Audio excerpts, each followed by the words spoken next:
Right, we're ready to roll.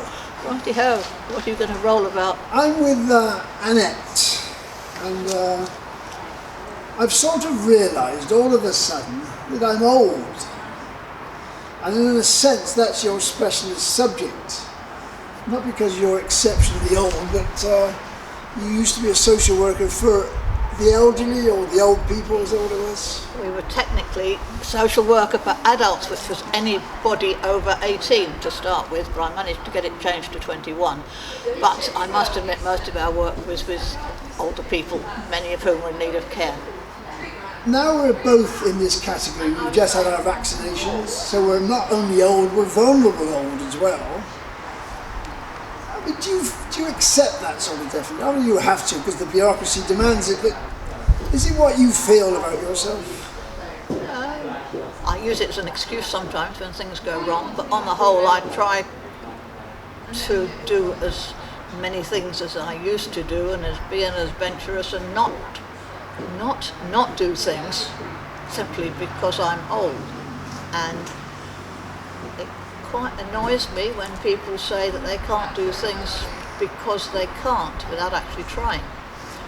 Because you still do remarkable things, like kayaking is all the favourite. I mean, that's an example. People say, oh, I couldn't do that, I'm past all that sort of Exactly. thing now. Why are they past all that sort of thing? If they've tried it and nearly drowned, all right, I'll give them credit. They say they can't walk around the island. Oh, I couldn't do that. Well, I can't do it now, but I did do it when I was 60, and I didn't know if I could. I did the North Coast Challenge, which is walking from St Catherine's around to Gronay. Managed that ever since for a long time, until I was 73. I wanted to get to 75, but I didn't succeed. And again, people walk every day. A friend of mine walks every day for an hour or two. I said, oh, you should try that. She said, oh, no, I couldn't walk that far. Well, why not? If you've tried and collapsed, all right, you say, well, I can't, but people don't try. They just say, oh, I couldn't. And that I find quite concerning. I'm a bit of that, but I do feel a bit uncomfortable walking, but I ought to do walking. Indeed ought to, yes. I should do, shouldn't I? And certainly all the medics say yes, you've got to lose weight. All these things which sort of go with old age. Obviously young people are overweight as well, but it seems to be a special category for old people. Otherwise you'll get this illness or that illness, and it is all true. These illnesses are out there, they are available. But is it sort of a shock tactic which we don't really need? I mean, we shouldn't be learning all this. We should know all this, shouldn't we? There is. I think there always has been a tendency to think that you move on into an older generation and you act old, and certainly people did become old a lot earlier, in younger days. I mean, looking at pictures of my grandmother and my mother, like in their 60s, they looked far older than I did in my 60s. And I find in other countries, although you were asking about people in different parts of the world that are treated differently as old people, they are to an extent, but they also kind of accept that they are old. They may have wisdom and they're put in the corner and revered, but they're not treated as people who can do things, I find. I found that in Spain. We were talking to somebody who,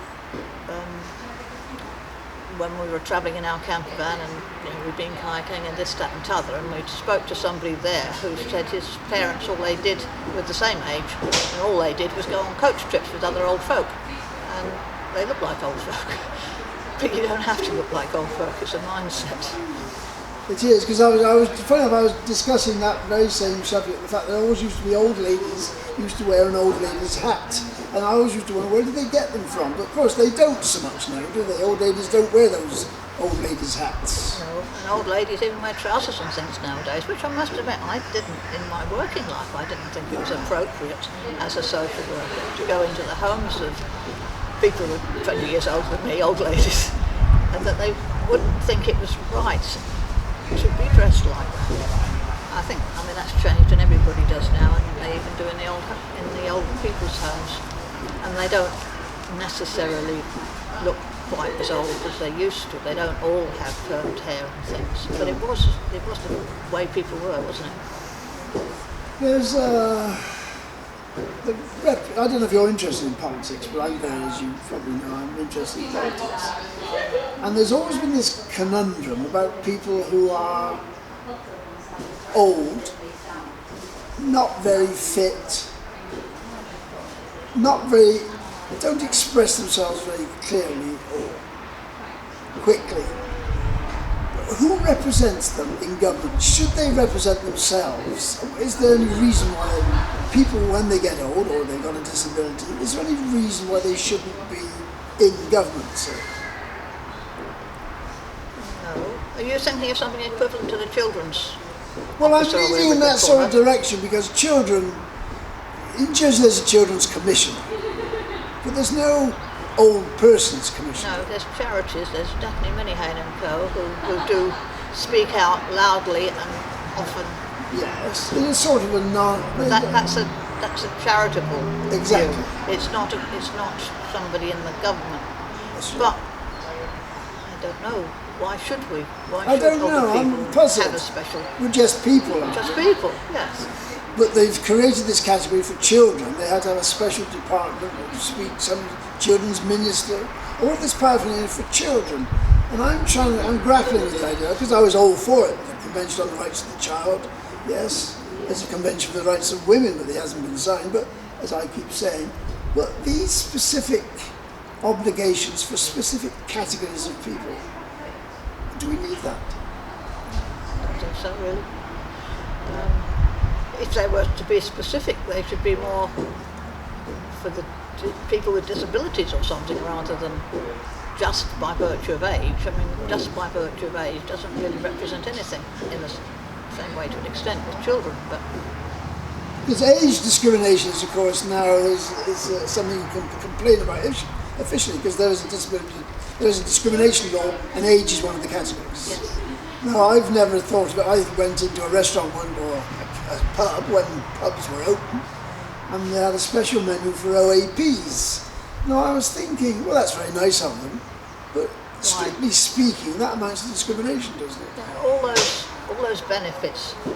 Yes, I don't think they're necessarily right. I was amazed when we were in America at one point to find you got into the cinema for it wasn't a cinema, but some sort of event place at half price when you were 55. I thought, oh, golly gosh. But anyway, mostly it's more 65. Yes, but even then, nowadays, I think many pensioners have more money than some of the younger people, and I don't really think it's right that we should benefit. Everybody has at least their pension. It's in my working time, I can't say that I found people who are really suffering due to lack of money. Not the older generation, maybe when you've just turned 60 or 65 to 70 and you want to still go on holidays and things, your pension doesn't cover that.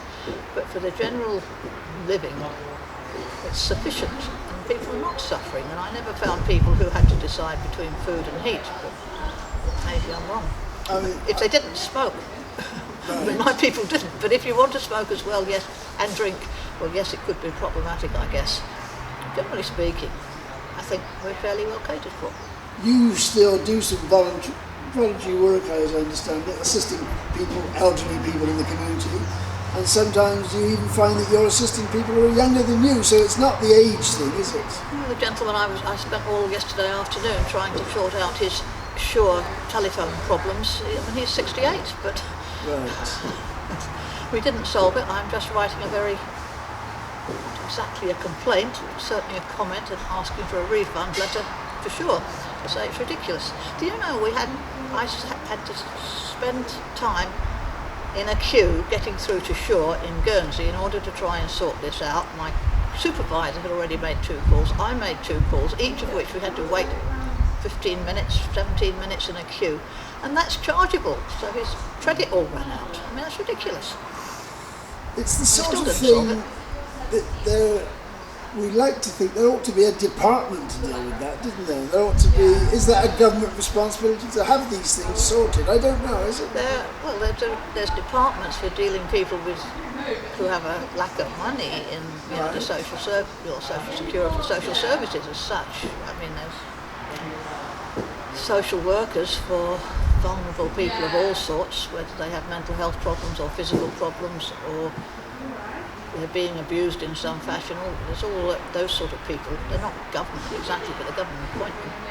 But I was thinking, like, there are 49 states members. If somebody's got a practical problem with whatever it is, if it's not being able to use the telephone, would that not be something for one of those 49 to look into? Well, first of all, as I say, we start with the company that's got the problem. If they have been really bolshies, then we'll think about it. But I first met you through the Camcorder Club, and if you could hold that up to my camera, that was a co-production of yourself and myself in 2010, I think it says on the front now. that's it, yes. It was about, ironically in a sort of sense, it was about ageing population, wasn't it? Yeah. And it was the government plan at the time, what they're going to do with all us oldies. Of course, we weren't looking at ourselves as oldies at the time. I don't think. I was just a guy making a bit of a video. Now, time's moved on, and I ought to be one of those people on there. See, one of those people I'm a vulnerable person needing help. Now, I don't think anybody took any notice of that video there. Should they take any notice of anything you do? Well, this is it. You see, what is the point of representing a view on anything? Especially if it's specific area like aging. They say the great aging problem, and we're obviously, we are a source of a problem apparently, but are you a source of a problem? Well, not at the moment, no, but I wouldn't mind if they said that all old people were, and they're going to knock you off at 75 or something like that. I'd have accepted it. Really? Of course, I don't feel the world or Jersey owes me support right into whatever. It bothers me, but the older generation, a lot of the health services, our money is being spent on the people who are a lot older. It is a bit like King Canute trying to stop the tide, because obviously if you maintain some degree of health, you become aged, and so eventually it grabs you, doesn't it? Yes. You come to the end of the pier, and that's the end of it. Well, that's okay, but you sort of go on a very slippery slope to get there. No. And yes, to an extent, that is just, well, it is to a lot, because your body's just worn out. We're not meant to live this long. I don't think God or whoever created us to live this long. There is a group and a proposition about ending life for those who are ill. Yeah, that's for those who know that they are to die within 6 months, I think it says, and who are suffering in the meantime. And I fully agree that I think everybody should have a choice as to when they end their life. I don't see why we should not be able to make that decision if we want to, when you've just had enough of everything, whether you're in maximum pain, whatever. You just can't do the things you want to do, and you say, sod it, why can't we do that? But that's a long, long way off. Well, you remember Jill Curtis, of course. She was a great campaigner on disability issues, a great friend. But she was very wary about this end of life thing proposal. She was very afraid, and about people turning off the machine, and that's the end of them. She thought that sort of power in the wrong hands inevitably would get misused. It probably would to an extent, but then people die for all sorts of wrong reasons sometimes, of traffic accidents and all sorts of things. We don't want to encourage more, but I think the negatives would be outweighed by the positives, personally. I mean, some people would. I was reading the other day, I was supposed to, when I was a child, supposedly diagnosed with polio. I don't think I had it, but there was a polio outbreak in my part of Bristol where I was. And there was a guy there, and he spent his entire life in one of those iron lungs. He was one of the very few left in the world. I mean, that sort of life isn't much of a life, but he wouldn't have had he wouldn't have had his life terminated. He wanted to carry on as best he could. People who do and people who don't. Yeah. I think we should have some options, and I don't think it should be such a negative option. Well, it is negative, of course, but it's frowned upon. Will you be supporting the group with their proposition, the one that's coming up? What about the end of life? Yes. Yes, but I don't think goes nearly far enough. But, I think people should be able to make that decision at a time when they feel it's right. I have downloaded 2 or 3 clips, video clips and whatever, people in that situation. And it just seemed so sad that they have to live in such dire suffering and are not allowed their own choice. That's right. The fact that it is illegal for them, and I mean, there are even some ridiculous things like in the UK they've had cases where the taxi driver who takes them to the airport, in theory they've committed a criminal offence, aiding and abetting a suicide, all this sort of thing. It is ridiculous, isn't it, if it's that comes to that degree. Yes, it's... Yes, murder is bad, and there have been instances in the places where it is allowed, where things have gone wrong, I understand. Something about somebody in Belgium or Holland or somewhere or another who had severe dementia and said if she got to the stage where she didn't know who her family were, she would prefer to end it. And when she had got to that stage and the family had made all the preparations, said, no, I didn't mean it. But, you know, there will be some instances like that. Yeah. I suppose it's the ability to being able to make the decision for yourself, or whether I think that's what Jill was worried. Somebody else would make the decision for you. That was what worried her. Well, yes. I mean, it shouldn't be somebody else making the decision for you. You have to make the decision while you are compos mentis. But the trouble is, you are making a decision saying that when I am not compos mentis, I do not wish to be around in that state. I have seen my father, I have seen my brother, I have seen other people. I do not want to end like that. And I'm sure they can't be happy, which may or may not be true. But if you could make that decision when you are sensible and have it all witnessed and everything else, then that means something, I don't know.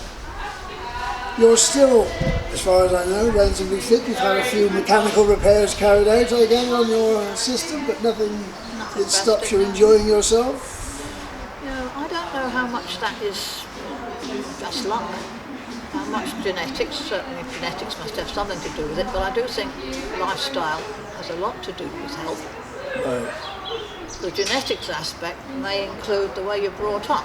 I wasn't brought up to smoke or drink or take drugs or anything like that, whereas some people have had a much poorer background, and it just seems to go down the generations, doesn't it? But a lot of my friends who are quite unwell or have died, you think, well, you know, they did too many of these things that are not good. But there's other people who died early and suddenly, and I don't know of any reason that they did not live a healthy life, so it can be either way. I don't know. Maybe I'm just lucky. So, are you at your age optimistic for yourself and the rest of the world, or is it? I'm fairly optimistic. It bothers all these sciencey things that you read. I sleep very poorly. And it worries me when I read articles saying that if your brain doesn't get enough rest, then you'll get dementia. And I think, oh Lord, I don't want that. It might happen, I don't know. I don't want that to happen. Well, Mrs. Thatcher used to swear by about 4 hours sleep a night, didn't she? I don't know how she... What happened to her? Well, I don't know. She wasn't my political persuasion to start But apart from that, but she did have dementia. Did she? Oh, yes. Oh, really? I didn't realise that. In her latter years, yes. Well, I've got what it was, Alzheimer's, you know, it's some form of dementia. But I suppose that is just a natural occurrence, isn't it? I mean, well, there's reasons for it, same as there's reasons for everything, but they haven't quite figured what they are and how they can deal with it. But they do say that your brain needs to recharge itself however many hours. How many? According to my magic watch, I sleep about 6 hours a night. So as I'm in bed for 9, there's an awful lot of being awake, because frankly it's 9 hours sleep, so that's why we're there. But there's an awful lot of being awake. And they brought in a compulsory retirement age a few years ago for civil servants, and I was contacted by some civil servants saying, well, I don't want to retire at 65, but the rules said they had to. But there are other people like Durax, there's a couple of vacancies coming up because they have to retire 72, is it, or some such age? 72, 73, something like that. Now, states members can stay in the government until they drop. So that, I don't think they have this compulsory retirement age anywhere now, do they? Or general well, I presume that's why the Jurats. yeah, the jurors must do, I suppose, but I mean the civil servant, that's his age discrimination law. And the bailiff presumably has to retire at a certain age. It used to be about 70. It used to be about the same, didn't it? 72 or so. So I don't know what's supposed to happen. The age attacks bailiffs especially. No, well, I mean Biden can run a country at 78, so we hope. Right. I mean, obviously, Nobody's stopping him.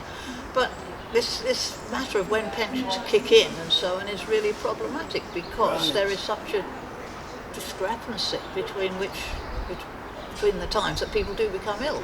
Right. Yeah, I retired at 60 on my 60th birthday. I was very happy to. They said, wouldn't you like to stay on and ease yourself out? And I said, no thank you, I'm off.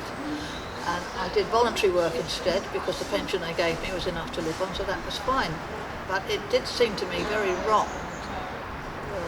I'd been on one of these retirement course things, and you ask lots of questions as to how long you're likely to live, and I came out to about 99 or something, and my mother was still alive at 97, so it was quite probable. I thought that means they're going to give me enough money to live on for the same amount of time as I've actually worked, from like 20 to 60, and then you've got 60 to 100. And I thought the economics of the world just can't work like that. But it suited me very well. I'm fine, thanks. But I can see that they need to put that pension age higher. Well, for guys who do manual work all their lives, obviously their bodies very often worn out. Well, that's it. That's the problem, you see. I mean, I wasn't worn out, just fed up. But which is a valid reason, isn't it? yeah. Well, I've just been making a film, editing a film that was taken in 2002 when I went with one of my work colleagues on holiday to Uganda, and she died about 5 years after that. So she didn't get to 70. She'd actually withdrawn her pension money because all her family died young, so she expected to. So she'd drawn out her pension money and decided to spend it on holidays instead, which did work out to be the right answer for her, but it's a shame. But as I say, some people live to a ripe old age of 100 and other people peg it at 59 or 63 or all sorts of ages. Sometimes because of their lifestyle and sometimes just because of luck. Bad luck. On your travels, you sort of touched on it, you said in some of these other countries where they treat older people slightly different. They're revered for their knowledge a bit more than perhaps we acknowledge people for their knowledge. Is that,